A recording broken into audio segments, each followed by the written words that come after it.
ఇక తుమ్మలూరులో double sale దందా take plantation పేరిట దశాబ్దాల క్రితమే వెంచర్లు లేఅవుట్ అనుమతులు తీసుకోకుండానే అమ్మకాలు ధరణితో మళ్ళీ 1800 ప్లాట్లకు పాస్ బుక్లు ఇచ్చిర్రు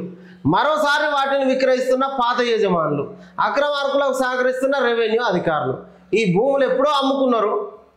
ఎప్పుడో ఆ టేక్ ప్లాంటేషన్ పేరుతోటి వెంచర్లు పడ్డాయి 10 ఏళ్ల కిందటనే ఆ తర్వాత లేఅవుట్ తీసుకోకుండానే అమ్మిర్రు మళ్ళా 1800 ఈ వెంచర్ల ఈ ప్లాట్లకు ధరణి వచ్చిన తర్వాత మళ్ళా పాస్బుక్లు ఇచ్చారు మళ్ళా పాస్బుక్లు ఇచ్చేసరికి పాత యజమానుల పేర్లతోటే వచ్చినాయి ఆ యజమానులు మళ్ళా అమ్ముకుంటున్నటువంటి పరిస్థితి గిందికే ధరణి కాకుండా ధరణి తెచ్చిన తిప్పల తోటి జనం అవస్థలు పడ్డారు కాబట్టి భూభారతి తీసుకొచ్చారు ఇగో ఇట్లా అవుతున్నాయి కాబట్టి ఒక భూమిని 2 2 3 4 అమ్ముకున్నారు ఒక్కొక్కడు అట్లా ఏం జరగకుండా ప్రతి భూమికి ఒక నెంబర్ సర్వే నెంబర్ స్పష్టంగా ఇవ్వాలనేటువంటి ఉద్దేశంతో ధరణి మన భూభారతిని తీసుకొచ్చారు ఈ భూభారతి తోటి రైతులకు న్యాయ సలహాలు ఇచ్చి సమస్యలు సాల్వ్ చేసే దిశగా భూభారతిని పట్టుకొచ్చారు ఇక తిలకించి తరించి యాదాద్రి శిల్పకళకు ముగ్ధులైన ముద్దుగుమ్మలు పోచంపల్లి చేనేత వస్త్రాలతో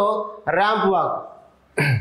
ఇక భర్త హత్యకు భార్య సుపారి 50,000 ఒప్పందం గత నెల మద్యం తాగించి మర్డర్ బావతో వివాహేతర సంబంధమే కారణం మెదక్ జిల్లాలో ఘటన 3 అరెస్టు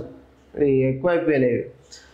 23.25 కోట్ల వజ్రాలు ఆభరణాలు సీజు 8.6 కోట్ల నగదు సైతం హైదరాబాద్లో 13 చోట్ల ఈడీ దాడులు Mumbai town planning deputy director Y S Reddy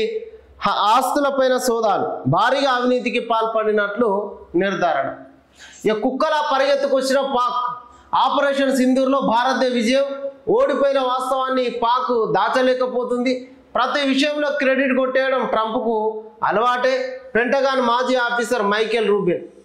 Pak ఉగ్రవాదాన్ని ఆపే వరకు సింధు జలాల ఒప్పందం రద్దు విదేశాంగ మంత్రి జయశంకర్